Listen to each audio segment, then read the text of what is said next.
तहे दिल से स्वागत है दोस्तों आप लोगों को इस वीडियो में। इस स्वार्थ के दुनिया में कोई किसी के लिए नहीं रुकता, कोई किसी की मदद नहीं करता। जब कोई किसी की मदद नहीं करता तो हमें हमारे सपने को पूरा करने के लिए क्यों किसी पे भरोसा करना चाहिए, क्यों किसी पे विश्वास करना चाहिए। दोस्तों आज के इस वीडियो में मैं आप लोगों को वो ज्ञान के बारे में बताने वाला हूँ जिसे जानकर महात्मा गांधी, स्वामी विवेकानंद और ना जाने इस दुनिया के कई ऐसे महारथी दिग्गजों ने अपने जीवन को अमर की लिस्ट में शामिल कर गए हैं। आप इस ज्ञान के बारे में जानेंगे तो आपको ऐसा जरूर एहसास होगा कि जैसे आप अपने रियल लाइफ के बारे में सुन रहे हैं। और अगर आप इस वीडियो को आधे सुनकर छोड़ देना चाहते हैं तो अभी ही सुनना छोड़ दें। और श्री कृष्ण भगवान जी ने खुद भागवत गीता में कहे हैं कि अधूरा ज्ञान उस धारी तलवार के भांति होती है जो अधूरा ज्ञान देने वाले और लेने वाले दोनों को काटती है। अगर आप इस वीडियो के एक एक बात को समझ लिया तो आपके अपने जीवन में कोई भी स्पीच की जरूरत नहीं पड़ेगी। आज मैं आप लोगों को जो बताने वाला हूँ वो है भागवत गीता। इस भागवत गीता के एक एक श्लोक में रहस्य छुपा हुआ है। इसमें वो नॉलेज है जिसे सुनकर नो डाउट आप अपने जीवन को अमर की लिस्ट में शामिल कर सकते हैं। अगर जड़ ठीक है तो तना अपने आप ठीक हो जाते हैं। ये भागवत गीता मानसिकता का बेसिक है। अगर बेसिक ठीक हो गए तो सब ठीक हो जाएंगे। 11th-12th का मैथमेटिक्स तभी ही ठीक होता है जब हमें हमारे बेसिक मजबूत हो। और मैं आपको बता दूं कि ये भागवत गीता कोई धार्मिक या राजनीतिक ग्रंथ नहीं है। इसमें हिंदी, मुस्लिम, सिख, ईसाई, पारसी, बौद्ध का जिक्र कभी भी नहीं हुआ है। इसीलिए यह सभी धर्मों के लोगों के लिए उत्तम है। इसमें हर एक एक बातें कही गई उतनी ही सत्य है, बल्कि मॉडर्न लाइफ स्टाइल से जितनी भी पैदा हुई समस्याओं का सॉल्यूशन आपको इसमें मिलेगा।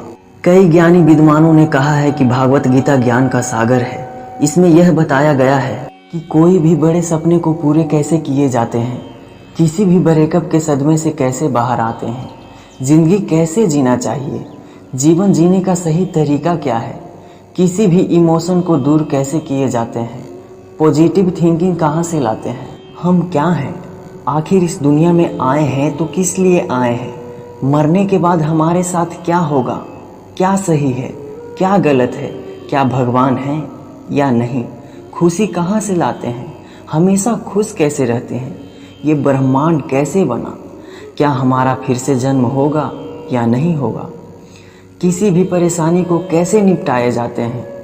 इसे सुनेंगे तो नो डाउट आपको अपने जीवन को सही दिशा मिलती है। दोस्तों इस वीडियो में भागवत गीता के 18 अध्याय 700 श्लोक के बारे में हमने बताया है और प्रेजेंट के दौर में चल रही लाइफ के अनुसार समझाया है। तो चलिए चलते हैं। अध्याय 1, कुरुक्षेत्र के युद्ध स्थल में सैन्य का निरीक्षण। दोस्तों इस अध्याय में हम लोग जानेंगे कि हमें सफलता प्राप्त करने से, हमें कामयाबी हासिल करने से, हमें आगे बढ़ने से आखिर वो कौन ऐसा चीज है जो रोकता है, हमें हमारे पैर को एक कदम भी आगे नहीं बढ़ने देता है, हमारे सपने को पूरा करने में टांग अड़ाता है। यह हमको इस अध्याय से जानने को मिलता है। अर्जुन बोले श्री कृष्ण से, केशव मेरे रथ को बीच में ले चलो ताकि मैं यह देख सकूं कि मुझे किन से लड़ना है, मुझे किन को मारना है। श्री कृष्ण रथ को बीच में ले आते हैं और अर्जुन से कहते हैं, अर्जुन तुम्हारे कहे अनुसार मैंने रथ को मध्य में ले आया है। देखो अपने शत्रु को। तुम्हारे शत्रु हैं गुरु द्रोणाचार्य, तुम्हारे सबसे बड़े शत्रु भीष्म पितामह।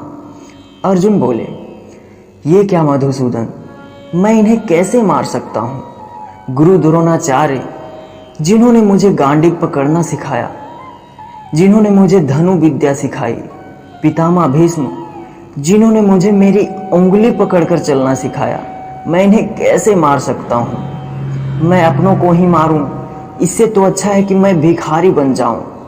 मैं अपनों को ही कैसे मार सकता हूँ मधुसूदन, कैसे। एक तरफ पांडव और एक तरफ कौरव, दोनों अपने सगे संबंधी ही थे और यह युद्ध भी पूरी तरह से पारिवारिक युद्ध ही था। अर्जुन जिधर भी देख रहे थे उन्हें अपने सगे संबंधी ही नजर आ रहे थे। अर्जुन को गुरु द्रोणाचार्य और भीष्म पितामह इत्यादि अपनों से मोह हो जाता है और वह मोह माया और भावनाओं में फंस जाते हैं और युद्ध लड़ने से इनकार करके गांडीव रखकर बैठ जाते हैं। दोस्तों, हमें इस अध्याय से यही सीखने को मिलता है कि हमें हमारे कामयाबी को हासिल करने में रोकता है, टांग अड़ाता है, तो वो है मोह, माया, किसी के भावनाओं में फंसना। भले ही अर्जुन गांडीवधारी सर्वश्रेष्ठ योद्धा थे, लेकिन युद्ध सिर्फ हथियार चलाना ही नहीं होता। वह अटैचमेंट में आकर के अपना कर्म भूल जाते हैं और उनको अपने परिवार से मोह हो जाता है। इस बात को इस तरह से समझिए कि मान लीजिए आप किसी से बहुत बहुत मोहब्बत करते हैं, बहुत प्रेम करते हैं, लेकिन वह इंसान आपकी प्यार को कदर नहीं करता। तो ऐसे में उस प्यार को पाने के लिए आपको मोह नहीं होना चाहिए। आप अपने सपने को बहुत जल्द ही पूरा करना चाहते हैं, लेकिन आपको अपने सपने पूरा करने के लिए फैमिली को छोड़कर जाने में उनसे मोह हो जाता है। मान लीजिए आप अपने काम को बहुत जल्द ही निपटाना चाहते हैं, आप शांतिपूर्वक पढ़ना चाहते हैं, लेकिन इसमें भी आपको अपने दोस्तों के साथ खेलना, कूदना, टहलना, हंसी खुशी, इनसे मोह होता है। काम बाद में, पढ़ाई लिखाई बाद में, पहले थोड़ा टहल लेते हैं। ऐसा नहीं होना चाहिए। आप सुबह जल्दी उठ सकते हैं, लेकिन आप सुबह जल्दी नहीं उठ पाते। ऐसा इसलिए होता है क्योंकि आपको अपने नींद और आलस्य से मोह होता है। यानी कहने का मतलब यही है कि आपको अपने कर्म करने से रोकता है तो वो है मोह, अटैचमेंट। अगर आप अपने कर्म को पूरा करना चाहते हैं तो किसी भी तरह का अटैचमेंट हो, उससे आपको लड़ना ही होगा, तभी आप अपने कर्म को पूरा कर पाएंगे। अध्याय 2, गीता का सार।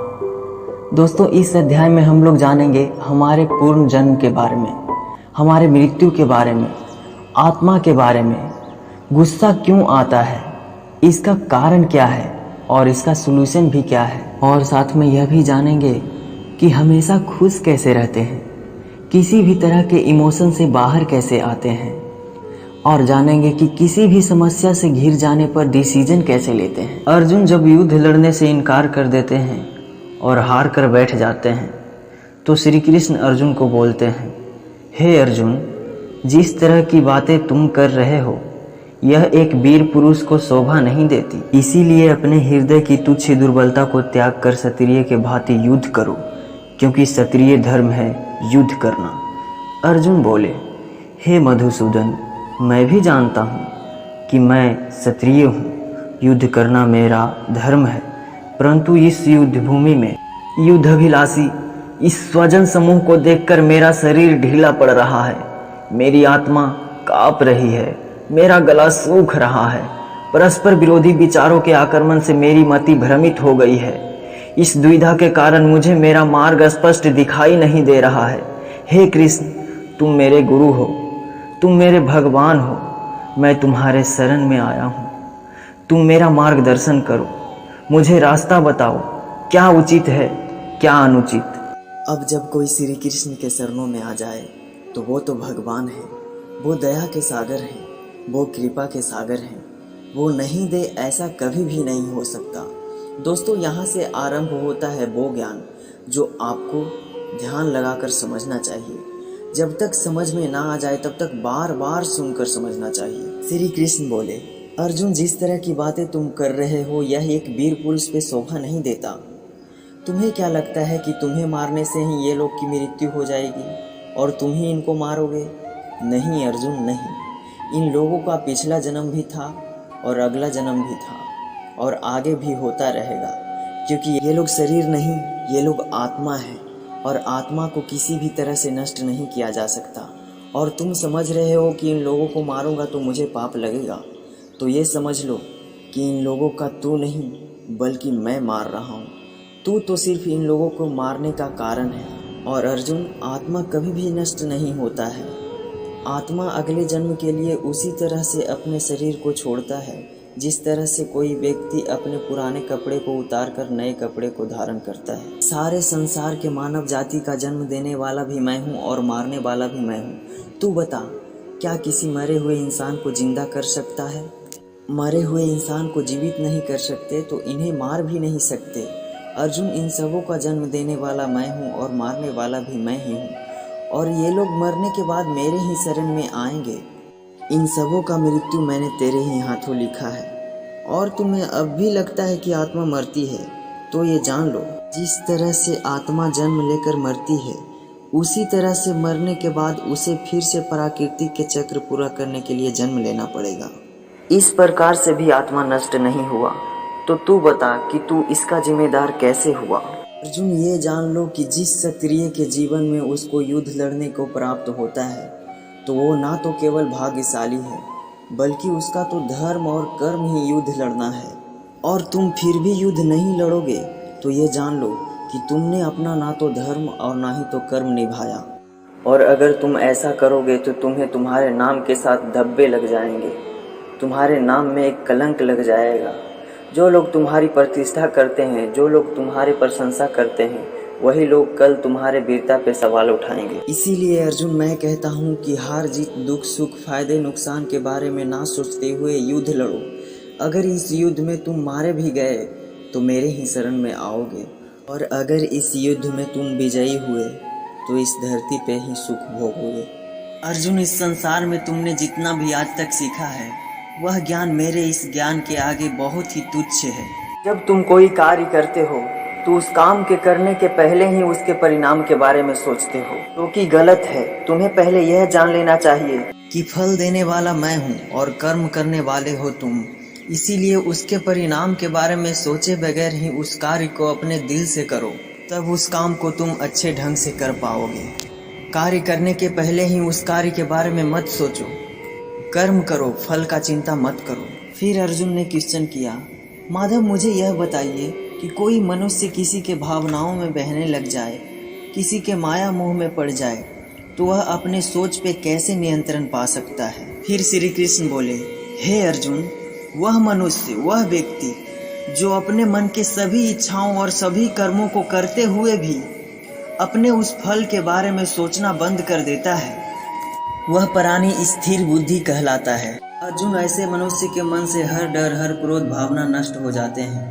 ये शुभ और अशुभ के चक्र से बाहर निकल जाते हैं। ये अपनी इच्छाओं को इस प्रकार बस में कर लेते हैं जैसे कोई कछुआ खुद को खुद में ही समेट लेता है। जो मनुष्य अपने इच्छाओं के बारे में सोचता है तो वह इच्छाएं उसको अच्छी लगने लगती है, और जब अच्छी लगने लगती है तो उसे पूरा करने का भी दिल करता है। जब उसे पूरा करने में कोई रुकावट आता है तो उसे फिर गुस्सा आता है, और गुस्सा तो ऐसा चीज है जो मनुष्य को पागल कर देता है। जब उसे गुस्सा आता है तो इंसान पागल हो जाता है, और फिर वो अपना कर्म और धर्म भूलकर एक पापी मनुष्य के भांति व्यवहार करने लगता है। उसे क्रोध के आवेश में यह पता नहीं चलता कि मैं क्या कर रहा हूँ, वह खुद अपनी स्थिति से नीचे गिर जाता है। परंतु जो मनुष्य अपनी इच्छाओं को बस में करके उसका गुलाम नहीं होता, उसका मन हमेशा शुद्ध रहता है, दुख का अंत हो जाता है, और जब दुख ही अंत हो जाते हैं तो उसकी बुद्धि स्थिर हो जाती है। परंतु जिस मनुष्य की इच्छाएं, कामनाएं उसके मन से नहीं जाती, वो मनुष्य कभी भी शांति नहीं पा सकता। अर्जुन, जो मनुष्य शांति ही नहीं पाएगा वो खुश कैसे रह सकता है? उसकी दशा तो उस नाव की भांति होती है जिसकी इच्छाओं की हवा किसी भी दिशा में बहा कर ले जा सकती है। स्थिर बुद्धि वाला मनुष्य उस समुद्र के भांति होता है जिसमें हजारों नदियां आकर मिले, फिर भी उसे कोई प्रभाव नहीं पड़ता। इस प्रकार स्थिर बुद्धि वाला मनुष्य मरने के बाद मेरे ही शरण में आता है। दोस्तों, जब हम किसी से बेपनाह प्रेम करते हैं और उसकी मृत्यु हो जाती है तो हम बहुत ज़्यादा डिप्रेशन में चले जाते हैं, बहुत भावुक हो जाते हैं। जबकि हमें यह जान लेना चाहिए कि यहाँ तक कि हमारी भी मृत्यु एक दिन तय ही है। यहाँ तक कि संसार में जितने भी प्राणी हैं सभी की मृत्यु एक दिन तय है। इसीलिए हमें हमारे मृत्यु से नहीं डरना चाहिए, क्योंकि या तो हमारा पुनर्जन्म होगा या तो हम सदा के लिए परमात्मा में मिल जाएंगे। और संसार के सभी प्राणी जब ऐसा ही चक्र को पालन करते हैं तो हमें हमारे मृत्यु से क्यों डरना चाहिए। इसीलिए हमें हमारे मृत्यु को लेकर भावुक होने की कोई ज़रूरत नहीं है, क्योंकि प्रकृति की भी नियम यही है। और हम शरीर नहीं हैं, हम एक आत्मा हैं, और आत्मा उन्हीं परमात्मा का अंश है। जब हमें बनाने वाला परमात्मा है तो हमें उन्हीं से मिलने का प्रयत्न करना चाहिए। तो हम किसी दूसरे को पाने की इच्छा को जताने लगते हैं। दोस्तों, ये दुनिया तो बनाई गई ईश्वर का एक माया जाल है जिसमें इंसान फंस कर रह जाता है, जबकि हमें पाने की इच्छा इस दुनिया को नहीं बल्कि हमें उन ईश्वर को ही मिलने का प्रयत्न करना चाहिए जिन्होंने इस दुनिया को बनाया है। इंसान इस दुनिया जंजाल के माया मोह के कारण ही अपने सपने को पूरा नहीं कर पाता है, क्योंकि परिवार का माया मोह या फिर किसी प्रेमिका के माया मोह उस जकड़न के समान है जिस जकड़न में फंस जाने के बाद निकलना मुश्किल हो जाता है। उदाहरण के लिए आप इसको इस तरह से समझ सकते हैं, बाय द वे आप अपने जीवन में एक सिंगर बनना चाहते हैं तो आपको सिंगर बनने के लिए परिवार के माया मोह को छोड़कर बाहर निकलना पड़ेगा। जब हम अपने सपने को प्राप्त करने के लिए निकलते हैं तो हमें यह देखना चाहिए कि इनमें से मोह कौन से हैं, कौन हमें अपने कर्तव्य पथ पर चलने से रोक रहा है, हमारे कर्तव्य के लिए क्या जरूरी है और क्या नहीं जरूरी है। दोस्तों, श्री कृष्ण भगवान कहते हैं कि हमारे दुखों का सबसे बड़ा कारण है तो वो है हमारे इच्छाओं के बारे में सोचना। हम अपनी इच्छाओं के बारे में सोचते हैं तो समय बीतने के बाद उसे पूरा करने की भी कोशिश करते हैं और जब कोशिश करने के बाद भी वो नाकाम हो जाता है तो हमारे अंदर गुस्सा पैदा हो जाता है। गुस्सा ऐसी चीज़ है जिसे इंसान नहीं छोड़ा तो वह लाइफ टाइम अपने आप को समस्याओं से घिरा हुआ ही पाएगा। दोस्तों, इस अध्याय में श्री कृष्ण भगवान जी ने यह भी कहे हैं कि हमें हमारी इच्छाओं के बारे में नहीं सोचना चाहिए, हमें इच्छा नहीं करना चाहिए, हमें किसी भी तरह का इच्छा नहीं करना चाहिए। तो अब आप कहोगे कि जब कोई इच्छा ही नहीं रखेंगे तो सक्सेस कैसे हासिल करेंगे, नाम कैसे कमाएंगे। तो दोस्तों, इसके लिए भगवान श्री कृष्ण कहे हैं कि सबसे पहले आप अपने कर्म को पहचानिए जो आपके अपने लक्ष्य तक लेकर जाएगा और सफलता असफलता के डर किए बिना आप उस काम को इस तरह से कीजिए जैसे कि वह काम को आप नहीं बल्कि भगवान कर रहे हैं। और जब आप ऐसा करने लग जाएंगे तो विश्वास मानिए आपकी हिम्मत कभी भी नहीं टूटेगी, क्योंकि आपको लगेगा ही नहीं कि यह काम मैं कर रहा हूँ बल्कि यह काम भगवान कर रहे हैं। इसीलिए फल की चिंता किए बिना कर्म कीजिए और अपनी सफलता को पाइए। अध्याय 3 कर्मयोग। दोस्तों, गीता के इस चैप्टर में हम लोग जानेंगे कि ऐसी कौन सी 2 योग है जो आपके अपने जीवन में कुछ भी हासिल करके दे सकता है और मन को अपने बस में कैसे किए जाते हैं इसके बारे में भी हम लोग जानेंगे। और साथ साथ में यह भी जानेंगे जो हम अपने जीवन में सपना सजोए रखे हैं उसे कैसे पूरा करेंगे और अपने सारी गंदी आदतें कैसे त्याग करेंगे और मनचाही मंजिल कैसे प्राप्त करेंगे। अर्जुन बोले, हे केशव, एक तरफ तुम मुझे संन्यास बनने को कह रहे हो और एक तरफ तुम मुझे कर्म करने के लिए कह रहे हो। ये दोनों बातें विरोधी है। तुम जानते हो कि मनुष्य जब भी कोई कर्म करता है तो उसका कोई कारण होता है। मुझे सन्यासी बनने की जगह युद्ध लड़ने के लिए कह रहे हो, तो ये बताओ कि ज्ञान का रास्ता अपनाकर सन्यासी बनूं या कर्म का रास्ता अपनाकर युद्ध लड़ूं। श्री कृष्ण बोले, अर्जुन, तुम एक मानव हो और मानव के भांति तुम चाहकर भी अपने कर्म को नहीं छोड़ सकते। उदाहरण के लिए तुम्हें हर पल सांस तो लेना ही होगा। अगर पेट है तो भूख तो लगेगा ही, भोजन तो करना ही होगा।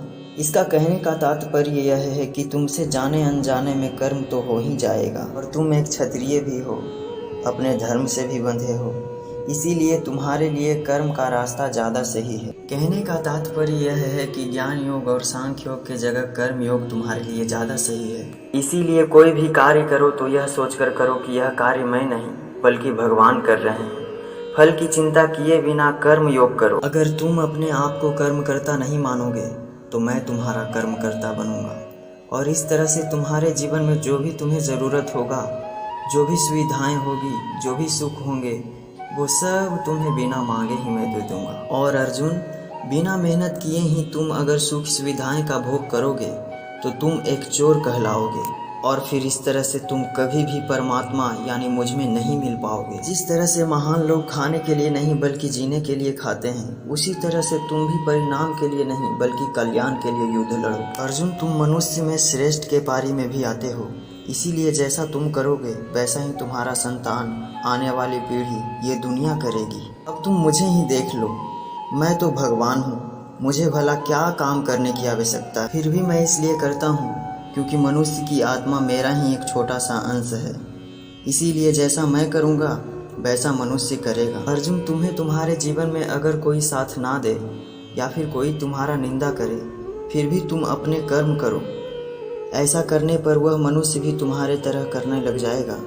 जो व्यक्ति इस संसार में यह सोचता है कि कर्म मैं करता हूँ, उससे बड़ा मूर्ख और दुखी इस दुनिया में कोई भी नहीं। अर्जुन क्वेश्चन किए, हे केशव, मुझे यह बताइए कि अगर मनुष्य भगवान का ही अंश है तो फिर उससे गलतियाँ क्यों होता है, वो बुरे काम पे क्यों उतर जाता है, वो गलतियाँ क्यों करने लग जाता है। श्री कृष्ण बोले, अर्जुन मनुष्य की प्रकृति ऐसी होती है कि वह भोग विलास करना चाहता है और जब उसकी इच्छा पूर्ति नहीं होती तो उसको क्रोध आता है, और जब क्रोध आता है तो क्रोध तो ऐसी चीज़ है कि जिस तरह से धुएं की वजह से आग दिखाई नहीं देती, उसी तरह से क्रोध के आवेश में उसे परमात्मा यानी कि मैं दिखाई नहीं देता। मनुष्य क्रोध के आवेश में अपना धर्म, कर्म और कर्तव्य को भूलकर इंद्रियां पर नियंत्रण खो देता है और इस तरह से वो गलतियां कर बैठता है। अर्जुन, इस शरीर से ज़्यादा शक्तिशाली है इंद्रियां, और इंद्रियां से शक्तिशाली है मन, मन से ज़्यादा शक्तिशाली है बुद्धि, और बुद्धि से ज़्यादा शक्तिशाली हो तुम यानी कि आत्मा। इसीलिए अर्जुन, तुम बुद्धि को बस में करो, बुद्धि मन को बस में करेगी और मन इंद्रियां को बस में करेगी, इंद्रियां शरीर को यानी कि तुम्हारे बुरे कामों को। दोस्तों, अब श्री कृष्ण की बातें को आज के लाइफ स्टाइल के अनुसार समझते हैं। इस अध्याय में श्री कृष्ण जी ने ज्ञान और कर्म के बारे में बताए हैं। हमें हमारे जीवन में अपने सपने को पूरा करने के लिए जितना जरूरी ज्ञान का है उतना ही जरूरी कर्म का भी है। इसीलिए हमें सबसे पहले यह जान लेना चाहिए कि हमारे सपने हैं क्या, और उस सपने तक पहुंचने के लिए हमने योजना क्या बनाई है, प्लानिंग क्या किया है। और इसके साथ साथ हमें यह भी जान लेना चाहिए कि हम एक शरीर नहीं बल्कि एक आत्मा है, और आत्मा यानी कि आप खुद अपनी इमोशन इस दुनिया के माया मोह नगरी से काफ़ी ऊपर हो। और अगर आप ऐसा सोचोगे तो 110% आप अपनी समस्याओं से काफ़ी ऊपर उठ जाओगे। इसके बाद श्री कृष्ण जी ने कर्म योग यानी कि हमें हमारे शरीर के एक्शंस के बारे में बताया है, और बोला है कि हमें कभी भी यह नहीं सोचना चाहिए कि काम हम कर रहे हैं, बल्कि हमें यह सोचना चाहिए कि काम हम नहीं बल्कि भगवान कर रहे हैं। अगर ऐसा सोचेंगे तो इसमें हमारा ही फायदा है, क्योंकि इसमें हम कभी भी दुखी नहीं होएंगे, ना तो अपने रिजल्ट को लेकर और ना ही तो अपने मेहनत को लेकर, क्योंकि हमें लगेगा ही नहीं कि इस काम को हम कर रहे हैं, बल्कि हमें यह लगेगा कि यह काम को हम नहीं भगवान कर रहे हैं। और इस तरह से हम अपने जीवन में किसी भी कार्य को लेकर दुखी नहीं होंगे, क्योंकि श्री कृष्ण जी के बात के अनुसार मनुष्य को सिर्फ कर्म करने की अधिकार दिया गया है। इसके अलावा हम अपनी बुरी आदतों को कैसे छोड़ें, कैसे उससे छुटकारा पाएं, इसके लिए हमें हमारे भगवान कहे हैं कि आप अपने आप को उस परमात्मा का ही छोटा सा रूप यानी कि आत्मा समझो, और आत्मा के ध्यान से अपने ब्रेन को तथा ब्रेन से अपने मन को, और मन इंद्रियों को, और इंद्रियां अपने शरीर को बस में करेगा। इस तरह से आप अपनी बुरी आदतों को बहुत ही आसानी से छोड़ सकते हैं। अध्याय 4 दिव्य ज्ञान। दोस्तों, भागवत गीता के इस चौथे चैप्टर में हम लोग जानेंगे कि भगवान को किस तरह से प्राप्त किया जाता है, भगवान कब और किस रूप में इस धरती पे जन्म लेते हैं, गुरु से ज्ञान कैसे लिया जाता है, ज्ञान लेना क्यों अनिवार्य है। श्री कृष्ण बोले, अर्जुन, जो मैं महान गीता ज्ञान का सागर तुम्हें बता रहा हूँ, यह मैंने बहुत पहले ही इस पृथ्वी पर बताया था, लेकिन समय के अनुसार वो लुप्त हो गया। अर्जुन बोले, हे केशव, अभी तो आप वर्तमान काल में हो, तो भला यह कैसे हो सकता है, बहुत पहले कैसे कर सकते हो। श्री कृष्ण बोले, अर्जुन, तुम नहीं जानते कि तेरे और मेरे इस धरती पे कितने जन्म हो चुके हैं।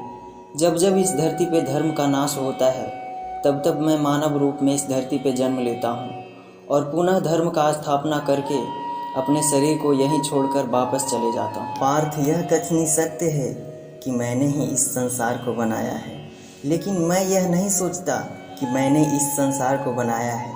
इसीलिए मनुष्यों को भी कर्म करते वक्त यह नहीं सोचना चाहिए कि मैं इस काम को कर रहा हूँ, बल्कि यह सोचकर काम को करना चाहिए कि ये काम को मैं नहीं बल्कि खुद परमात्मा कर रहे हैं।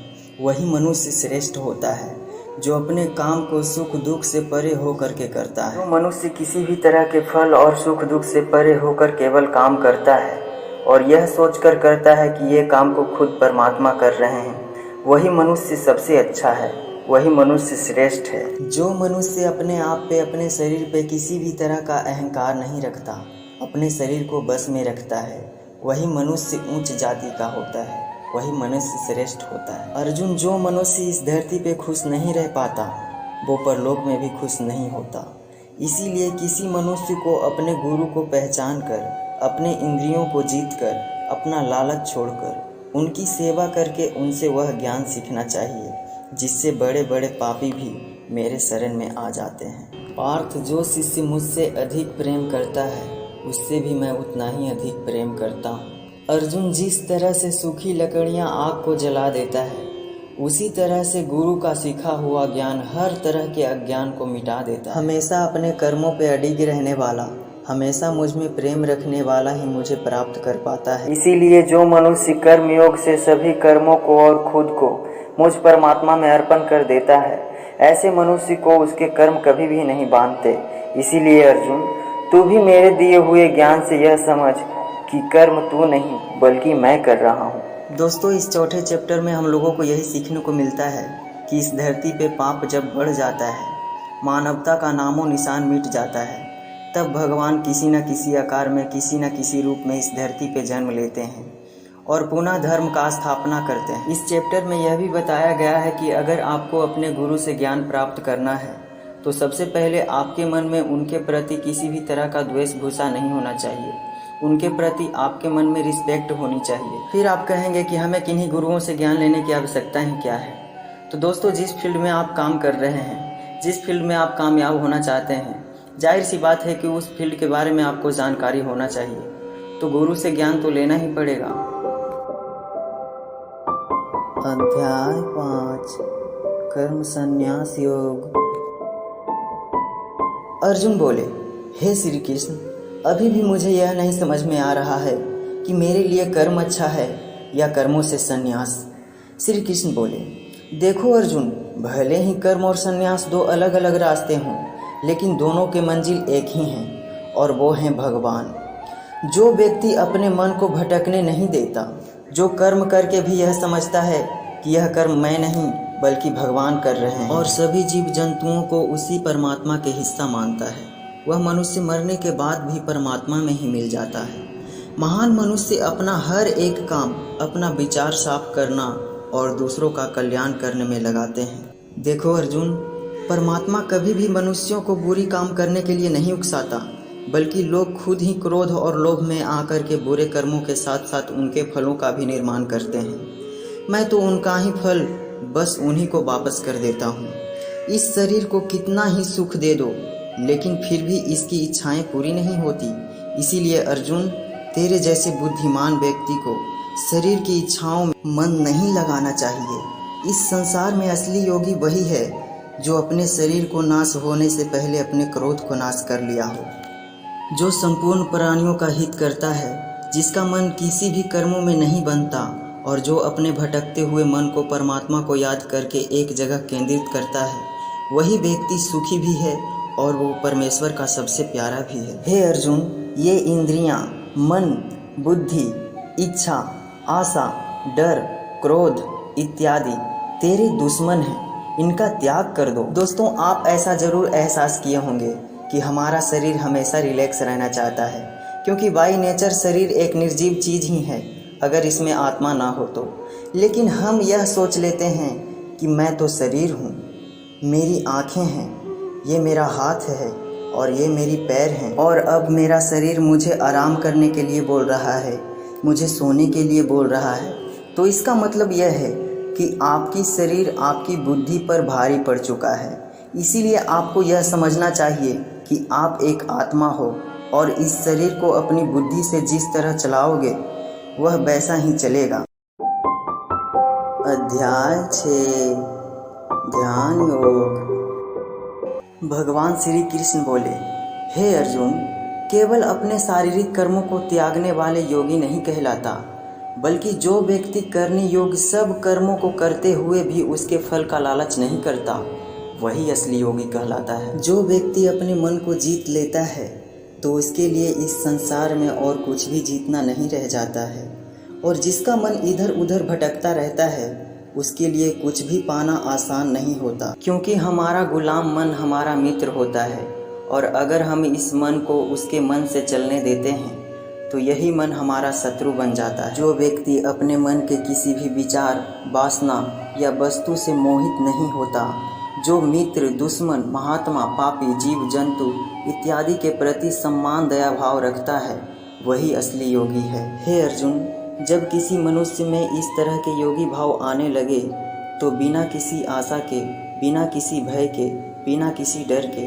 अपने मन को मित्र बनाकर मेरा ध्यान करना चाहिए ऐसा योगी नींद भी उतना ही लेते हैं जितना उन्हें ज़रूरत होता है, भोजन भी उतना ही लेते हैं जितना उन्हें ज़रूरत होता है। ऐसा योगी उसी तरह से अपने वचन पर स्थिर रहता है जैसे पूरी तरह से हवा में रुकी हुई दीपक की लौ होती है। जब जब उसका मन भटके तब तब उसको इच्छा को वश में करके मन को केंद्रित करना चाहिए, और जब योगी इस संपूर्ण ध्यान में आ जाते हैं तो बड़े से बड़े दुख भी उसके स्थान से नीचे गिर जाते हैं। इतना ही में अर्जुन बोलते हैं, लेकिन हे श्री कृष्ण, मन बहुत ही चंचल और हठीला है, इसे एक जगह पे रोकना जैसे हवा को एक जगह पे रोकने के समान बहुत ही मुश्किल है। भगवान श्री कृष्ण बोलते हैं, हाँ अर्जुन, यह सत्य है कि मन को एक जगह पे केंद्रित करना बहुत ही कठिन है, लेकिन असंभव नहीं है। यह बात जान लो अर्जुन कि बार बार योगा अभ्यास और आत्मविश्वास से कोई भी असंभव संभव में बदल सकता है। अर्जुन बोले, हे केशव, अगर कोई योगी इस तरह से ध्यान केंद्रित करके योग करे लेकिन अंतिम में किसी कारणवश उसका मन भागने लगे तो क्या उसकी पूरी मेहनत शून्य हो जाएगी? भगवान श्री कृष्ण बोले, नहीं अर्जुन, निरंतर परमात्मा की तरफ बढ़ना तो हर एक आत्मा का अधिकार है। अगर किसी कारणवश वह योगी आत्मयोग से विचलित हो जाए तो भी उसको योग भ्रष्ट पुण्य पुरुषों के लोक में कई वर्ष के लिए सुख चैन मिल जाता है, और वहाँ पर वह ध्यान भ्रष्ट योगी सुख में समय बिताकर फिर से किसी पुण्य आत्मा के परिवार में जन्म लेता है, और इस तरह से उस आत्मा की यात्रा वहीं से शुरू हो जाती है जहाँ पर से उसने पिछले जन्म में समाप्त करी थी, और इस प्रकार उसे एक नया रूप, नई जीवन परमात्मा से मिलने के प्रयत्न के लिए फिर से मिल जाता है। अर्थात उसका पिछले जन्म में किया गया योग बेकार नहीं जाता, लेकिन लगातार प्रयत्न करने वाला योगी इसी जन्म में अपने जीवन चक्र से मुक्त होकर परमात्मा में मिल जाता है। एक योगी तपस्वी और बुद्धिमानों से भी श्रेष्ठ माना जाता है।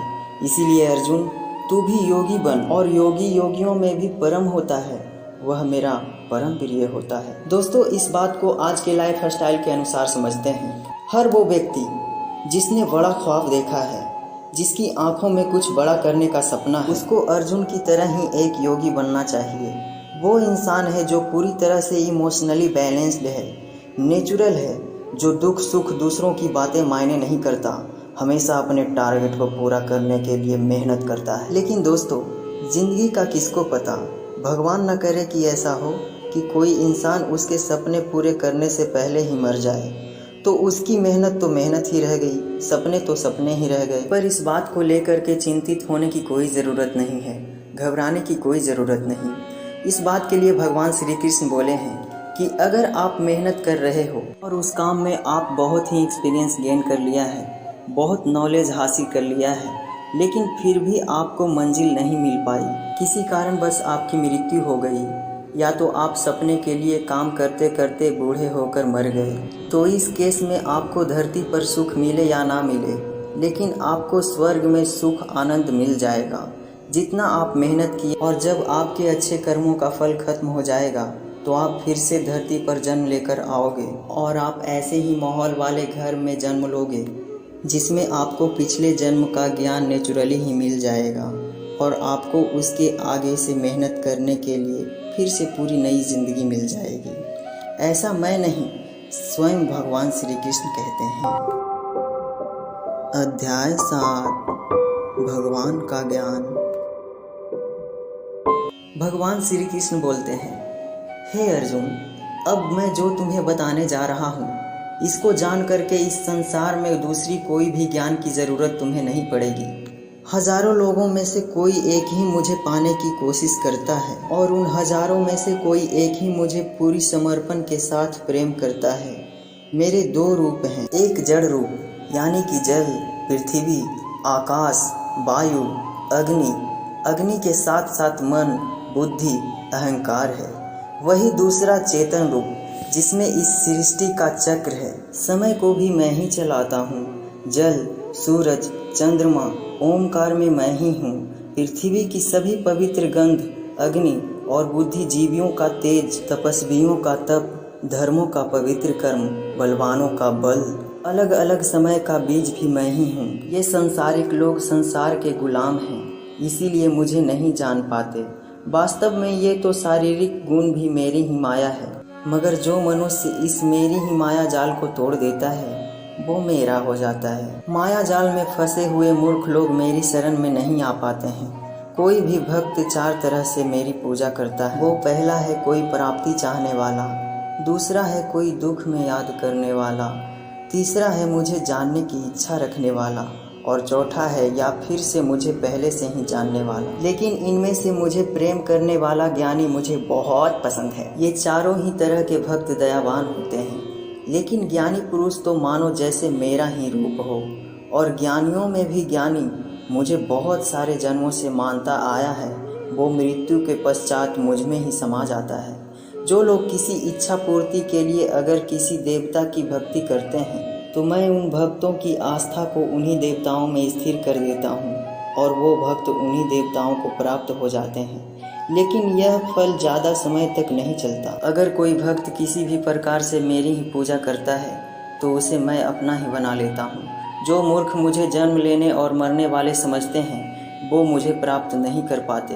हे अर्जुन, मैं भूतकाल, वर्तमान काल और भविष्य को पूरा जानता हूँ, जबकि श्रद्धा रहित लोग मुझे भी नहीं जान पाते। जो भक्त सांसारिक मोह माया को छोड़कर श्रेष्ठ कर्मों का आचरण करके मेरी भक्ति करते हैं वो इस मृत्यु से मुक्त होकर मुझ में ही समा जाते हैं। दोस्तों, आइए अब इस बात को समझते हैं। जब आप अपनी लाइफ में कोई टारगेट सेट करते हैं तो आप टाइम बीतने के बाद अपने टारगेट को भूलने लगते हैं, क्योंकि डिस्ट्रैक्शन बहुत सारे होते हैं। जैसा कि श्री कृष्ण जी ने बताया है कि माया जाल में फंसा हुआ व्यक्ति भगवान को भूल जाता है।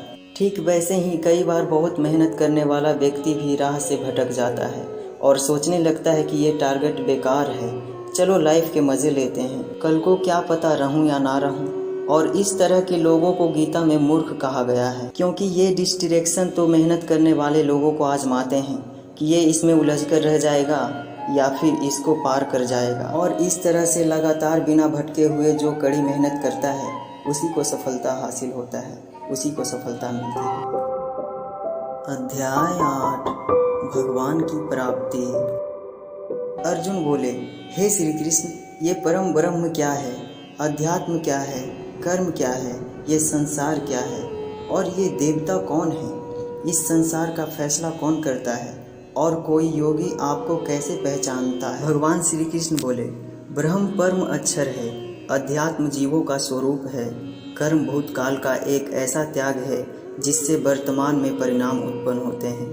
हमेशा उत्पन्न और अंत होने वाले का नाम संसार है। जिनको शास्त्रों में परम स्वरूप बताया गया है वही देवता है। इस संसार का फैसला करने वाला मैं ही हूँ, और जो भी पुरुष अपने अंतकाल में जिस जिस भाव को याद करता हुआ अपने शरीर को छोड़ता है वह उसी भाव को प्राप्त होता है। इसीलिए मेरे स्मरण करने वाले सदैव मेरे पास ही आते हैं। इसीलिए अर्जुन, तू भी मुझ में ही ध्यान रख के युद्ध कर, जिससे कि तू भी मुझे ही प्राप्त होगा।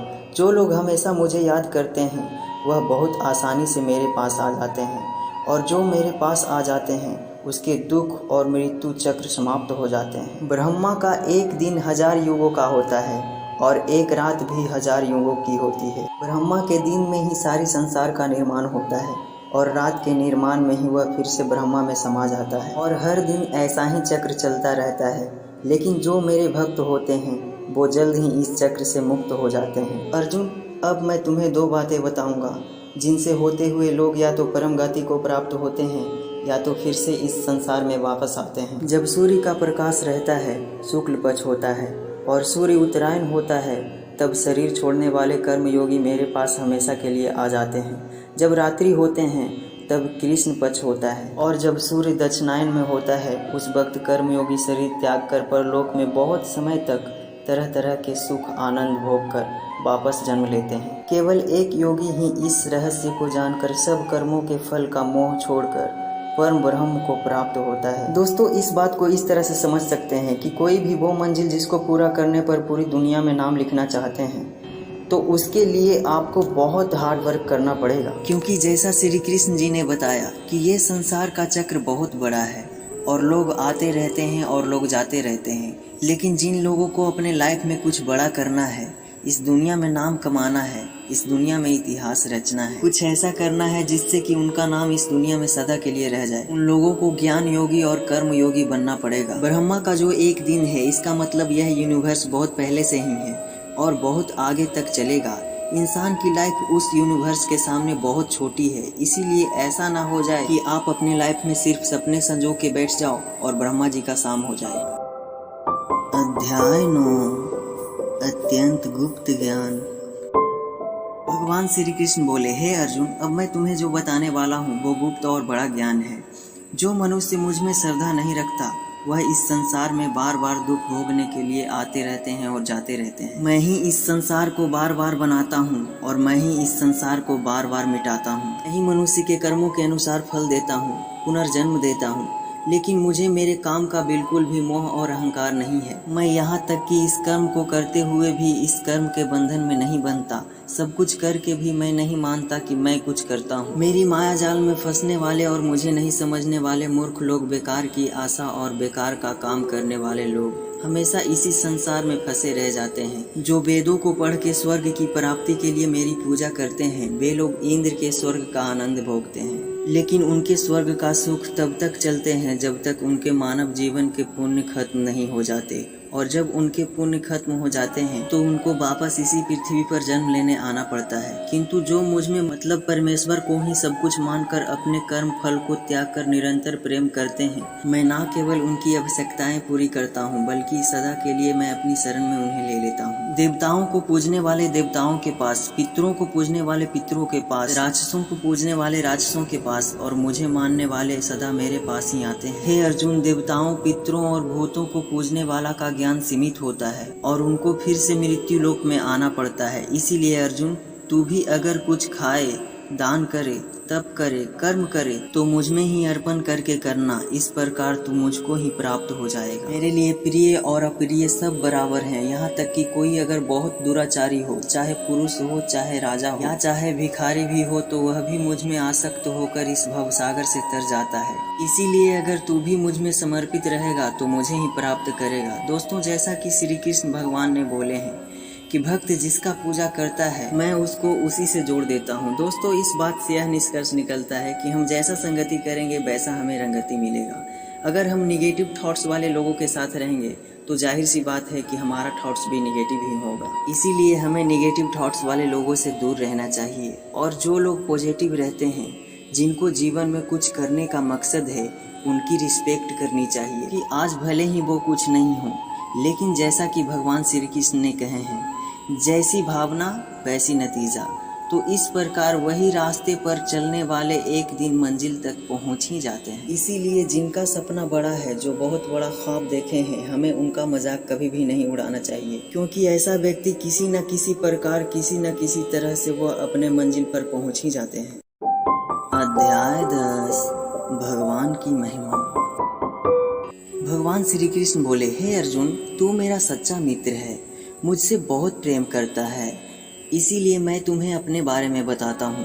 मेरे जन्म को कोई नहीं जानता, लेकिन जो यह जानता है कि मैं कभी जन्म लेने वाला नहीं और कभी नहीं मरने वाला, वही मनुष्य सबसे बड़ा ज्ञानी है। ज्ञान और मूर्खता, सत्य और झूठ, सुख और दुख, मन और बुद्धि, रचना और नाश, कृति और अपमान सहित सभी भाव वास्तव में मैं ही हूँ। इस संसार में जहाँ जहाँ जिसकी पूजा की जाती है, वास्तव में मैं ही हूँ। जो लोग मुझ में मन और प्राणों को अर्पण करते हैं, उनके ज्ञान के अंधकार को मैं ही ज्ञान के उजालों से भर देता हूँ। इस बात पे अर्जुन बोलते हैं, हे केशव, आपने जो अभी तक खुद के बारे में बताया है उन सब बातों में मैंने मान लिया है, लेकिन ये बातें मुझे और ज्यादा मन मोह रही है। हालांकि आप ही खुद को पूरी तरह से जानते हैं, लेकिन फिर भी मैं आपको किस तरह से मानूं और आपकी शक्तियों और महिमाओं के बारे में भी आप बताइए। श्री कृष्ण बोले, अर्जुन, वैसे तो मेरे विस्तार का कोई अंत नहीं है, लेकिन फिर भी मेरी जो भी बातें तेरे लिए जानना जरूरी है उसे मैं तुझे बताऊंगा। अर्जुन, सभी समय मुझसे ही बने हैं, भूत, वर्तमान और भविष्य भी मैं ही हूँ। मैं ही विष्णु हूँ, मैं ही सूर्य हूँ, मैं ही चंद्रमा हूँ। वेदों में साम वेद, देवों में इंद्र, इंद्रियों में मन, जीवों में आत्मा, प्रेतों में सुमेर, रुद्रों में शंकर, वसु में अग्नि, धन दौलत में कुबेर भी मैं ही हूँ। जल में समुद्र, ग्रहों में बृहस्पति, अड़े रहने वालों में पहाड़, देव ऋषियों में नारद, पेड़ों में पीपल, हाथियों में इरावत, मनुष्यों में राजा, गायों में कामधेनु, सर्पों में सर्पराज, नागों में शेषनाग, राजाओं में यमराज, गन्नाओं में गणित, पक्षियों में गरुड़, योद्धाओं में श्री राम, समुद्रों में मगरमच्छ, नदियाँ में गंगा, विद्याओं में ब्रह्म विद्या, विवादों का निर्णय, अक्षरों में ओम, कालों की महाकाल, मंत्रों में गायत्री, महीनों में मार्गशीर्ष, ऋतुओं में बसंत भी केवल मैं ही हूँ। क्षणों की जुआ, जीतने वाले में विजय, निश्चय करने वालों का निश्चय, भक्ति पुरुष की भक्ति भी मैं ही हूँ। कृष्ण वंशियों में मैं कृष्ण यानी कि स्वयं हूँ। पांडवों में अर्जुन यानी कि तू, मुनियों में वेद व्यास, कवियों में शुक्राचार्य, जीतने वालों की रणनीति, रहस्यमयी की मौन भी मैं ही हूँ। हे अर्जुन, इस ब्रह्मांड में जितना भी जाना अनजाना है वह सब मैं ही हूँ। मेरा कोई अंत नहीं, मैं अनंत हूँ। बस इतना जान ले कि ये संसार मात्र मेरे एक छोटे से अंश से ही चलता है। दोस्तों, इस चैप्टर में तो आपको पता चल ही गया होगा कि ऐसा कोई जगह नहीं जहाँ पर भगवान ना हो। और भगवान श्री कृष्ण ने यह भी कहे हैं कि अर्जुन को उन्हें जानना जरूरी नहीं है और ना ही पूरा जान पाएंगे। इस बात को आज के लाइफ स्टाइल के अनुसार समझते हैं। भगवान ने कहा है कि मैं अनंत हूँ और तुम मुझे उतना ही जान लो जितना तुम्हें जरूरी है। ठीक उसी प्रकार से आपको अपनी लाइफ में उन चीज़ों पे ध्यान नहीं देना चाहिए जिसको जानना आपके लिए ज़रूरी नहीं होता। सिर्फ आप इतना ध्यान रखें कि ऐसा कौन सा नॉलेज है जो आपको अपनी मंजिल तक पहुंचाएगा। अध्याय 11, भगवान का अनंत रूप। अर्जुन बोले, हे भगवान, आपके द्वारा दिए हुए ज्ञान से मेरा सारा संदेह मिट गया है, लेकिन अगर संभव हो तो मैं आपका अनंत रूप देखना चाहता हूँ। इस पर श्री कृष्ण बोले, अवश्य अर्जुन, परंतु तुम इस मनुष्य की आंख से मुझे मेरा अनंत रूप नहीं देख सकोगे, इसीलिए मैं तुम्हें दिव्य नेत्र प्रदान करता हूँ। इसके बाद जो अर्जुन ने देखा वह सच में अर्जुन के कल्पना से परे था। भगवान का ना तो कोई आरंभ दिख रहा था और ना कोई मध्य दिख रहा था और ना ही कोई अंत। परम ब्रह्म से इतना प्रकाश निकल रहा था जितना हजारों सूरज से भी नहीं निकल सकता। अर्जुन ने बहुत सारे संसार को श्री कृष्ण में समाहित होते देख रहा था। अर्जुन ने हाथ जोड़कर श्री कृष्ण से कहा, हे परम ब्रह्म, आपके शरीर में सभी देवों और सभी मनुष्यों को देख रहा हूँ, लेकिन आपके शरीर का ना कोई आरंभ दिख रहा है, ना कोई मध्य दिख रहा है और ना ही अंत। आप में हर तरह के अस्त्र शस्त्र है, हर तरह के प्रकाश और सूर्य है। स्वर्ग और धरती के बीच का पूरा आकाश मानो आपसे ही भर गया है। कई देवता के समूह आप में प्रवेश कर रहे हैं, कई आपके वंदना कर रहे हैं, तो कई लोग भयभीत होकर हाथ जोड़े खड़े हैं। आपके अनंत हाथ पैर मुंह देखकर मैं व्याकुल हो रहा हूँ। मैं पांडवों कौरवों के महान सेना को अंत होकर आप में जाता हुआ देख पा रहा हूँ। आपके संपूर्ण रूप इस पूरे ब्रह्मांड को बहुत ऊर्जा दे रहे हैं। हे कृष्ण, इतने रूपों में आप कौन से हो, मैं पहचान नहीं पा रहा हूँ। तो श्री कृष्ण बोले, हर जगह हूँ और मैं ही समय हूँ। इन सेनाओं को नष्ट करने के लिए प्रकट हुआ हूँ। इन सब योद्धा का मृत्यु मैं पहले ही लिख चुका हूँ। तू तो सिर्फ इनके मौत का कारण है, मारने वाला तो स्वयं मैं ही हूँ।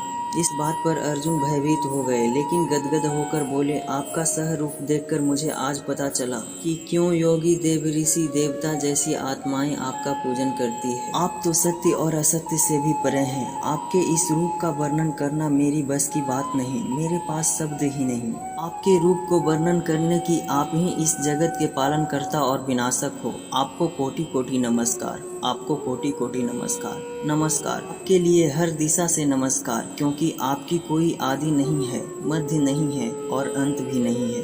हे प्रभु, जाने अनजाने में मुझसे जो भी भूल हुआ होगा तो क्षमा कीजिएगा। मुझे आपके इस सत्य का पता नहीं था, इसीलिए अगर संभव हो तो मुझे क्षमा कीजिए। मैं आपकी वंदना करता हूँ, क्योंकि कई बार लोगों के सामने आपका मजाक भी उड़ाया है।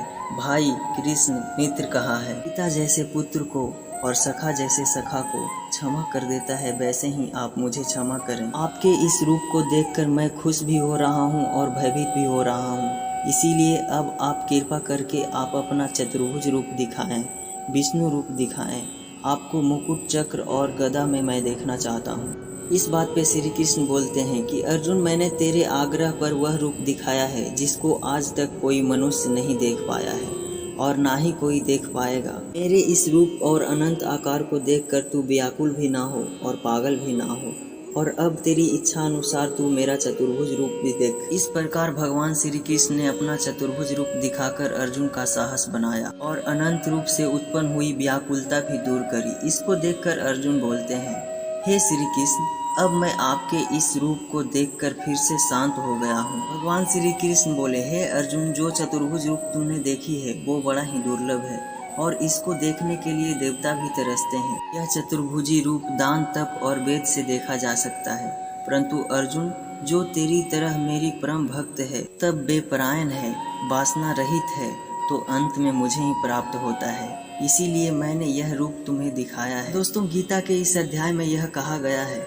कि अगर हम अपनी मेहनत के रास्ते पर सही हैं तो कई बार हमें अपनी सफलता को पाकर भी विश्वास नहीं होता। हमें पता ही नहीं लगता कि हमने इतनी मेहनत कर ली, और जब सफलता आती है तब भी लगता है कि ये तो बहुत बड़ी है, मैंने इतनी मेहनत तो की ही नहीं थी। और दोस्तों, महान लोगों का एक गुण भी है, वो मेहनत करते हैं लेकिन उन्हें यह भी आभास नहीं होता कि हम कितनी मेहनत कर रहे हैं, और यह उनके बड़प्पन को दिखाता है। भागवत गीता अध्याय 12 भक्ति योग। अर्जुन बोले, हे केशव, आप ये मुझे बताइए कि आपको क्या मानकर पूजना ज्यादा अच्छा है, रूप या निराकार? भगवान बोले, जो भक्त मन को एकाग्र करके श्रद्धा से मुक्त होकर मुझ सगुण रूप को पूजता है वह मुझे योगियों में श्रेष्ठ लगते हैं, परंतु जो भक्त अपने इंद्रियों को बस में करके मन बुद्धि से परे मेरे अविनाशी रूप पर ध्यान लगाते हैं वह मुझे ही प्राप्त होते हैं। जो भक्त अपने कर्मों को मुझ में अर्पण करके मेरा चिंतन करते हैं वो भी मुझे ही प्राप्त होते हैं। इसीलिए तू मन को मुझ में ही लगा, और अगर तेरे लिए मन को बस में करना संभव नहीं है तो तू योग के द्वारा मुझको प्राप्त करने की प्रयत्न कर। जिसका क्रोध और सभी तरह के द्वेष समाप्त हो गए हों वह भक्त मुझे बहुत पसंद है। तू मन को रोकने में असफल है तो तू मेरे लिए कर्तव्य परायण हो जा, कर्म फल का त्याग कर दे। अभ्यास से ज्ञान श्रेष्ठ है, ज्ञान से मुझ परमेश्वर का ध्यान श्रेष्ठ है, और इस ध्यान से भी श्रेष्ठ है कर्म फल का त्याग करना, जिससे कि तुरंत ही शांति मिलती है। जो व्यक्ति हर तरह के सुख दुख, लाभ हानि, मोह, इच्छा, हर तरह के मौसम से मुक्त है और सभी प्राणियों को बराबर देखता है, और जो अपनी मन को, इंद्रियों को पूरी इच्छा शक्ति से बस में रखता है, आनंद के लिए श्रेष्ठ है।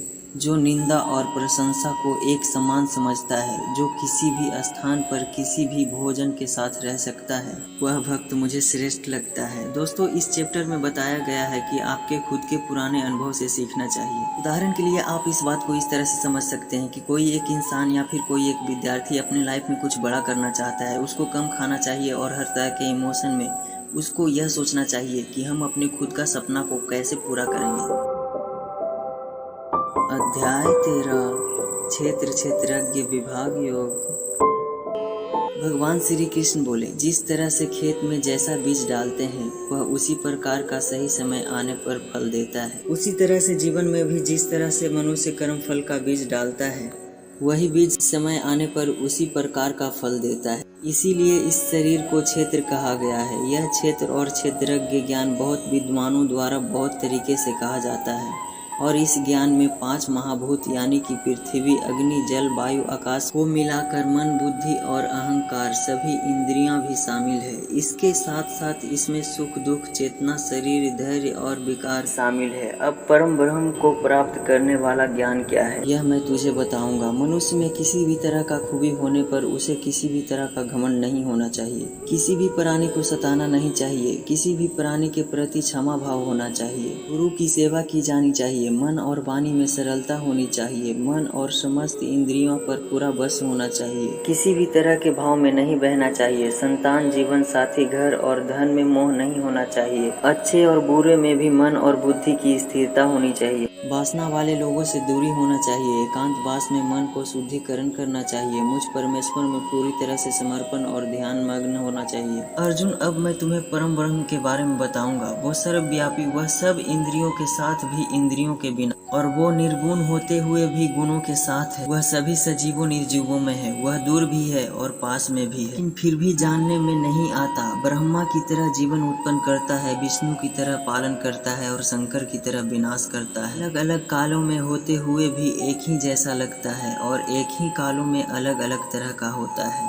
वह माया का भी महामाया है और सब प्राणियों के साथ उनके हृदय में निवास करता है, परंतु इसके बाद भी यह जानने के योग्य है क्योंकि प्रेम, घृणा और तीनों तरह के गुण अर्थात सत्य, रज, तम प्रकृति से ही आते हैं और कार्यों को करने वाला इंद्रियां भी प्रकृति से ही उत्पन्न होती है। प्रकृति से जन्मा मनुष्य प्रकृति के ही गुणों को भोगता है और इन्हीं गुणों के भोग के अनुसार ही उसके जन्म और मृत्यु तय होता है। इस तरह से जो भी मनुष्य इस पुरुष और प्रकृति के गुणों को जानता है वह कर्म करते हुए भी मुझे प्राप्त होता है। इस तरह से हर मनुष्य मुझ परमात्मा को अपने अलग अलग तरीके से पाता है, किंतु जो मंद बुद्धि होते हैं वह इस ज्ञान को सुनकर मेरी प्रकृति जानकर ही मृत्यु लोक से मुक्त हो जाते हैं। जो मनुष्य सभी कर्मों को प्रकृति से होने वाला मानता है, अपनी आत्मा को अकर्ता समझकर इस भाव सागर से पार हो जाता है। हे अर्जुन, जिस तरह से आसमान का पदार्थ काफी पतला होता है और इसीलिए वो दूषित नहीं होता, उसी प्रकार से यह आत्मा शरीर में सूक्ष्मता से रहती है जिससे यह कभी भी दूषित नहीं होती। इस प्रकार से प्रकृति, पुरुष और चेतना के ज्ञान से तू भी परम ब्रह्म को प्राप्त हो जा। तो अब आते हैं इस चैप्टर के मीनिंग पे। इसमें बताया गया है कि किसी भी तरह से हमें ही हमारे कामों में तकलीफ होती है। लीजिए, हमारा शरीर खेत है और हम हैं इसके किसान। अब हम जो इसमें बोएंगे उसी बीज के अनुसार हमको हमारे भविष्य में मिलता है। जाहिर सी बात है कि हमारे आज के लक्षण ही डिपेंड करते हैं कि हमें फ्यूचर में क्या मिलने वाला है। अध्याय 14, प्राकृतिक के 3 गुण। श्री कृष्ण बोले, पार्थ, अब संसार के उन 3 गुणों के बारे में मैं तुम्हें बताऊंगा जो आत्मा के शरीर के मोह से बांधता है और जिन्हें जानकर मुझे कोई भी मनुष्य पा सकता है। यह 3 गुण है, सत्वगुण, रजोगुण और तमोगुण। इन सभी गुणों में से श्रेष्ठ गुण सत्वगुण है और यह ज्ञान और सुख से जोड़ता है। रजोगुण कामना और आसक्ति से उत्पन्न होता है जो कि कर्म और उसके फल में बांधता है। तमोगुण मनुष्य को भोग विलास और निद्रा में बांधता है। हे अर्जुन, सत्वगुण सर्वश्रेष्ठ है, ये सुख देता है। रजोगुण कर्म करवाता है और तमोगुण मनुष्य को उसके स्थान से भी नीचे गिरा देता है। जिस पल मन में शांति और ज्ञान बढ़ा हुआ लगे उस समय यह मानना चाहिए कि सत्व गुण बढ़ रहा है। जिस पल मन में लालच और स्वार्थ का आभास हो उस समय रजोगुण बढ़ता है। जिस समय मन में अंधकार, बेसियों में आसक्ति, आलस्य और निद्रा हो उस समय मनुष्य में तमोगुण बढ़ता है। सत्व गुण में मरने वाला मनुष्य परमात्मा को प्राप्त होता है। रजोगुण में मरने वाला मनुष्य फिर से जन्म लेकर मनुष्य बनता है और तमोगुण में मरने वाला प्राणी अगले जन्म में कीट पतंग बनता है। सात्विक कर्म का परिणाम है सुख, राजस कर्म का परिणाम है दुख और तामस कर्म का परिणाम अज्ञान होता है। जो व्यक्ति ये सब जानता है कि ये 3 गुण ही उससे सारी काम करवाता है, अपनी कर्ता वन से इस संसार से मुक्त हो जाता है और इस तरह से सोने, पत्थर और मिट्टी को एक जैसा समझने वाला मनुष्य परम ब्रह्म अर्थात मुझे प्राप्त हो जाता है। तामस हमारी लाइफ में हर एक दिन यूजफुल है। अगर आप मेहनत करके कुछ उम्मीद नहीं करोगे तो आप हमेशा खुश रहोगे। अगर आप किसी अच्छे रिजल्ट की कामना करके मेहनत कर रहे हो तो कोई गारंटी नहीं है कि खुशी हो या दुख होगा। अगर आप किसी को नुकसान के लिए कर्म किए हैं तो यह निश्चित है कि किसी न किसी समय आपको ही दुख मिलेगा। अध्याय 15, पुरुषोत्तम योग। भगवान श्री कृष्ण बोले, यह संसार एक उल्टे बरगद के पेड़ की तरह है जिसकी जड़ें ऊपर है और डालियां नीचे पत्ते की तरफ। पत्तियां वेदों को दिखाती है, डालियों के अंत में फल कार्य फल के जैसा है। इस पेड़ की जितनी भी शाखाएं हैं वो 3 तरह के गुण यानी सत्य, रज और तम से बनी हुई है। इसकी जड़ों में स्वयं परमात्मा विराजमान है। इस पेड़ की शाखाएं के अंत में नई कोपलें मनुष्य की इच्छाओं को दिखाती है। यह हर दिशा में इस तरह से बढ़ा रहता है कि ज्ञान के अभाव में मनुष्य इसमें उलझ कर ही रह जाता है। तो इस पेड़ के रहस्य को जान लेता है वह परम ब्रह्म को प्राप्त हो जाता है।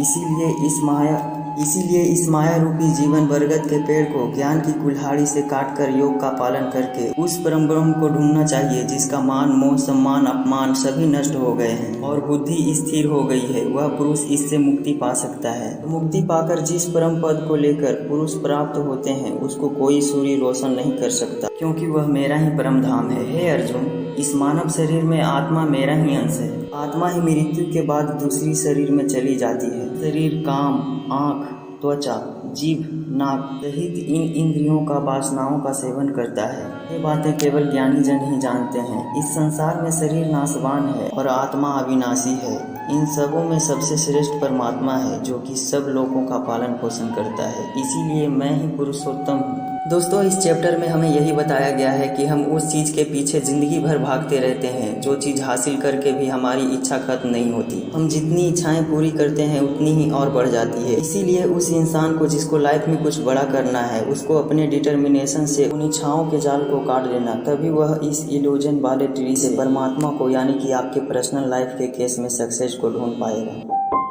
अध्याय 16 दो स्वभाव। श्री कृष्ण बोले, इस संसार में दो तरह के स्वभाव हैं। वो पहला है दैव्य स्वभाव और दूसरा है असुरी स्वभाव, यानी कि पहला है देवता के समान और दूसरा है राक्षस के समान। पहले मैं दैव्य स्वभाव के बारे में बताऊंगा। कभी भय ना करना, अपने मन को शुद्ध रखना, हमेशा परमात्मा को ही याद करना, इंद्रियों को बस में रखना, धर्म ग्रंथों का पाठकरण करना, किसी भी जीवों को कष्ट नहीं देना, किसी भी तरह के भाव में सम रहना, हर जीव आत्मा को बराबर सम्मान करना, क्रोध और मोह ना करना, क्षमा करना, धैर्य रखना और अपने ही गुणों का अभिमान नहीं करना, यानी कि घमंड नहीं करना दैव्य स्वभाव है। अब मैं तुम्हें असुरी स्वभाव के बारे में बताऊंगा। घमंड, क्रोध, सांसारिक आसक्ति, नफरत, अज्ञान, वासनाएं, सभी इंद्रियों को बस में ना रखना असुरी स्वभाव है। असुरी स्वभाव वाले व्यक्ति ना तो सम्मान से बात करते हैं और ना ही सत्य बोलते हैं। पूरे कर्मों से जिनका कर्म पूरी तरह से नष्ट हो चुका है, बुद्धि मंद हो चुकी है और जो इस संसार में केवल नाश का ही कारण बनते हैं, उन व्यक्तियों की इच्छाएं कभी भी पूरी नहीं होती। उन व्यक्तियों का सुख सिर्फ इंद्रियों का सुख तक ही सीमित है। वह हमेशा और अधिक वस्तुएं प्राप्त करने में ही लगे रहते हैं, सिर्फ दिखावे के लिए ही दान और दक्षिणा देते हैं। दैव्य स्वभाव से मुक्ति मिलती है जबकि असुरी स्वभाव से बंधन उत्पन्न होता है। अर्जुन, असुरी स्वभाव वाले व्यक्ति को मैं हमेशा असुरी स्वभाव में ही जन्म देता हूँ, इससे और वो नीचे गिरते रहते हैं। हे अर्जुन, काम, क्रोध और लोभ ही नरक के 3 द्वार हैं, इसीलिए इसको जितना जल्दी हो सके इंसान को छोड़ देना चाहिए। जो भी मनुष्य इन तीनों नरक द्वार को छोड़ देता है वह मेरे ही आश्रय में आता है। इसीलिए हे अर्जुन, तू शस्त्रों के सहित इस दैव्य स्वभाव को प्राप्त करके आगे बढ़ता जा। दोस्तों इस चैप्टर में बताया गया है कि वासनाएं, गुस्सा और लोभ यह सबसे बड़े दुश्मन हैं, इसीलिए इनको जितना जल्दी हो सके छोड़ देना चाहिए। अध्याय 17 श्रद्धा के रूप। हे केशव, मुझे यह बताने का कृपा करें कि जो मनुष्य देवों को छोड़ करके असुरों को पूजता है वो क्या है, सात्विक है, राजस है या तामस है? अर्जुन, जो व्यक्ति देवों को पूजते समय जिस तरह का विचार रखते हैं वे उसी के हिसाब से सात्विक, राजस और तामस बनते हैं। लोग देवताओं को पूजते हैं, राजस लोग यक्ष, राक्षसों को पूजते हैं। जो मनुष्य शास्त्रों से दूर रहकर भी मन से कठिन निर्णय लेता है वो कर्म करता है, कर्म को ही तप मान करके करता है, वह भी इस संसार से मुक्त है। जिस तरह से भोजन भी सात्विक, राजस और तामस होता है, उसी तरह से यक्ष, तप, दान भी 3 तरह से होता है। जैसे कि फल से किया गया भोजन सात्विक भोजन कहलाता है, तीखे, खट्टे, मीठे, बहुत गर्म आदि किया गया भोजन राजस भोजन कहलाता है। दुर्गंध वाले, बिना रिसे, अधपके, अपवित्र किया गया भोजन तामस भोजन कहलाता है। इस तरह से यक्षों में शास्त्र विधि से नियत और फल से रहित किया गया यज्ञ सात्विक यज्ञ कहलाता है एवं फल प्राप्ति के लिए ध्यान रखकर किया गया यज्ञ राजस यज्ञ कहलाता है। शास्त्रों के विरुद्ध दान रहित, श्रद्धा रहित किया गया यज्ञ तामस यज्ञ कहलाता है। इसी तरह से तपों में ऐसा तप जो फलों के इच्छा से रहित हो वह सात्विक तप कहलाता है।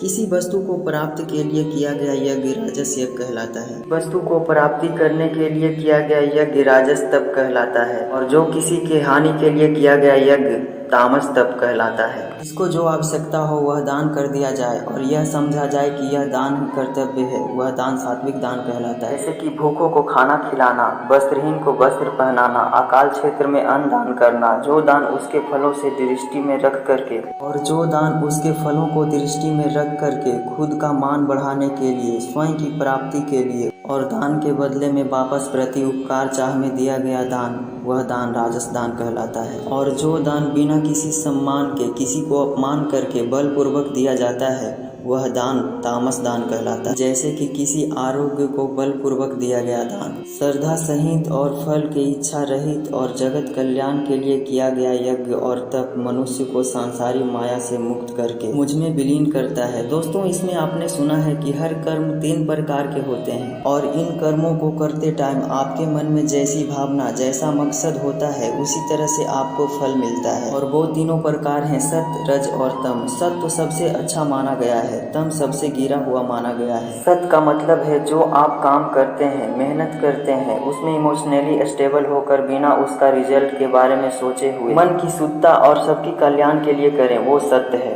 लेकिन आज के ज़माने में ऐसा नहीं होता। आज के ज़माने में गोल्स के लिए काम करते हैं जिनमें हमें मेहनत के लास्ट में रिजल्ट चाहिए होता है। भगवान श्री कृष्ण कहते हैं कि हमारे दुखों का कारण सबसे बड़ा है तो वो है हमारे रिजल्ट के बारे में सोचना। हम उस रिजल्ट के बारे में सोच कर परेशान हो जाते हैं। इसीलिए दोस्तों, आप भी सत्य के रास्ते पे चलने की कोशिश करें।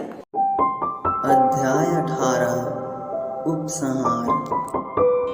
अर्जुन बोले, हे केशव, मैं त्याग और संन्यास के बारे में जानना चाहता हूँ। श्री कृष्ण उत्तर दिए, अर्जुन, इस संसार में कुछ लोग कर्मों के फलों को छोड़ने को ही त्याग कहते हैं और अगर कर्मों को ही त्याग दें उसको संन्यास बोलते हैं। कुछ लोग बोलते हैं कि यज्ञ, तप और दान वाले कर्म कभी भी नहीं त्यागनी चाहिए। इसीलिए अर्जुन, अब तुम मेरे से त्याग और संन्यास इन दोनों को बारे में समझ। इनमें से मैं तुम्हें सबसे पहले त्याग के बारे में बताऊंगा, क्योंकि यह त्याग भी 3 तरह की होती है, सात्विक, राजस और तामस।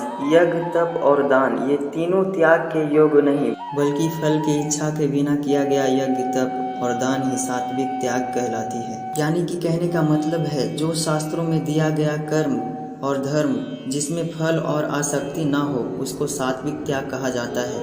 कोई मनुष्य अगर सभी कर्मों को यह समझकर त्याग दे कि यह कर्म ही दुखों का कारण है तो यह त्याग राजस त्याग कहलाता है। किसी अन्य मोह के कारण अगर किसी कर्म का त्याग कर दिया जाए तो यह त्याग तामस त्याग कहलाता है। जो व्यक्ति किसी भी काम से न तो प्रेम करता है और ना ही नफरत करता है, ऐसा बुद्धिमान व्यक्ति सच्चा त्यागी होता है। अर्जुन, मनुष्य के शरीर कितना भी प्रयास कर ले लेकिन फिर भी वो पूरी तरह से कर्मों को नहीं छोड़ सकता, जैसे कि सांस लेना। इसीलिए कर्मों के फलों को त्याग देना ही सच्चा त्याग कहलाता है। जो लोग कर्म फलों का त्याग इस संसार में नहीं करते हैं उनके कर्म मृत्यु के भी पीछा नहीं छोड़ते हैं। हे अर्जुन, मनुष्य मन, वाणी और शरीर से जो भी इच्छा बुरा काम करता है वह 5 तरह से होता है, करने वाले के द्वारा, उसके शरीर के द्वारा, उसकी ज्ञान इंद्रियों के द्वारा, उसकी कर्म इंद्रियों के द्वारा या फिर उसके पूजनीय देवताओं के द्वारा। ज्ञाता, ज्ञान और ज्ञेय ये 3 प्रकार के कर्म प्रेरणा है। कर्ता, कारण और क्रिया ये 3 तरह के कर्म संग्रह है। अर्जुन, ज्ञान, कर्ता और कर्म तीनों 3 तरह के हैं। जिस ज्ञान में परमात्मा को आनंद और अंत माना जाता है वह ज्ञान सात्विक है। जिस ज्ञान में परमात्मा को अलग अलग समयों में अलग अलग नामों से जाना जाता है वह राजस ज्ञान है, और जो ज्ञान सात्विक ज्ञान और राजस ज्ञान के बाहर है वह तामस ज्ञान है। जो कर्म श्रद्धा रहित और इच्छा के बिना किया जाता है वह सात्विक कर्म कहलाता है।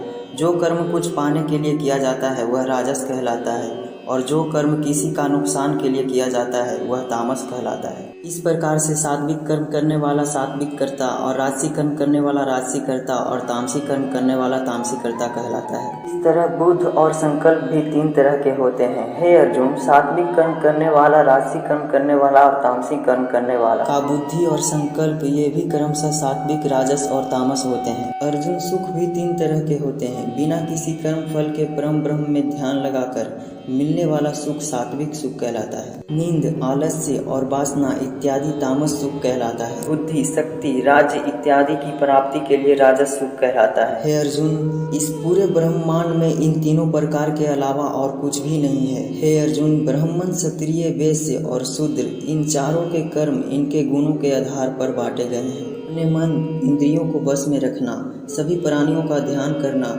धर्म का पालन करना, बिना कर्ता भाव के कर्म करना, परमात्मा में ध्यान लगाना, ये सब गुण जिसमें होते हैं उसको ब्राह्मण कहना चाहिए। बल, बुद्धिमान, वीरता, शासन ये सब क्षत्रिय के कर्म हैं। खेती, व्यापारी इत्यादि वैश्य का काम है।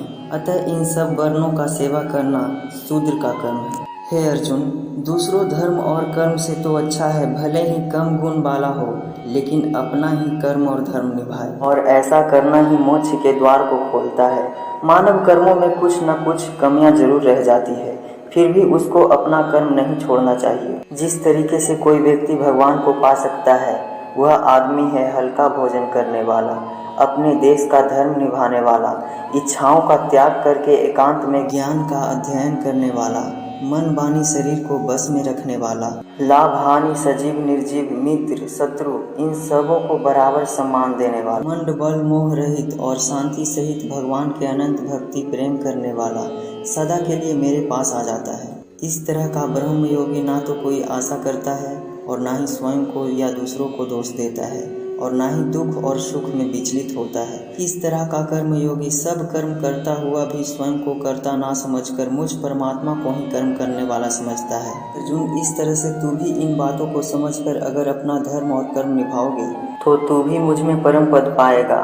और अगर तू इस तरह से बोलकर कि युद्ध मैं नहीं करूँगा, मेरे ज्ञान को नहीं मानेगा, तो अपने धर्म कर्म और परमार्थ से भटक जाएगा और नष्ट हो जाएगा। हे अर्जुन, तेरे अंदर भी मैं ही हूँ, इसीलिए तू इस मोह को छोड़कर इस माया से बाहर निकलकर अपना कर्म और धर्म युद्ध कर। इसी से तू मुझ भगवान के स्थान में ऊंचा पद प्राप्त करेगा। अर्जुन, मैंने पूरे रहस्यमयी और गोपनीय ज्ञान तुझे अच्छी तरह से बता दिया है, फिर भी जो अब तू समझ कर करना चाहे वैसा करना।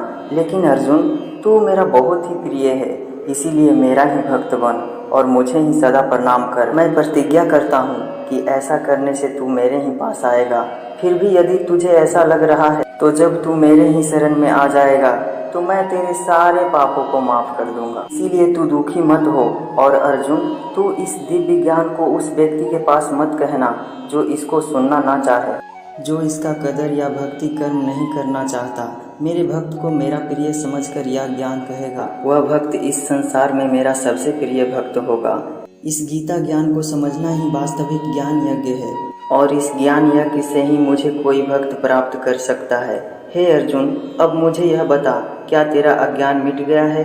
अर्जुन उठकर बोले, हे परम ब्रह्म श्री कृष्ण, मैंने आपका संपूर्ण ज्ञान अपनी बुद्धि में बिठा लिया है और अब मैं स्थिर हूँ और जैसा आपने मार्गदर्शन किया है मैं ठीक उसी प्रकार से अपने कर्तव्य और धर्म का पालन करूँगा। दोस्तों, चाहे कितने भी मुश्किलें आए, जो इंसान खुद भगवान श्री कृष्ण की बताई गई इन बातों को फॉलो करता है, उनको अपने जीवन में उतारता है, उसकी ना तो केवल प्रॉब्लम सॉल्व होती है बल्कि उसे जीने का, अपने सपनों को हासिल करने का तरीका भी पता लग जाता है। कुछ लोग कहते हैं कि यह गीता ज्ञान केवल हिंदू धर्मों का ग्रंथ है, जो कि कदापि नहीं है। इसमें हिंदू, मुस्लिम, सिख, ईसाई, पारसी, बौद्ध का जिक्र नहीं हुआ है, इसीलिए यह सभी धर्मों के लिए उत्तम है। दोस्तों, व्यक्ति की पहचान जाति और धर्म से नहीं की जाती, उनके गुण से की जाती है। लास्ट में मैं तो यही कहूँगा कि इसे बार बार सुने और समझे, जब तक कि समझ में ना आ जाए, और अपने जीवन में इसे उतारें और अपने जीवन में कुछ ऐसा जरूर करें जिससे कि अपने माता पिता, भाई बहन, इस दुनिया, इस पृथ्वी को बहुत सारे सुख चैन दें, बहुत सारे। जय श्री कृष्णा।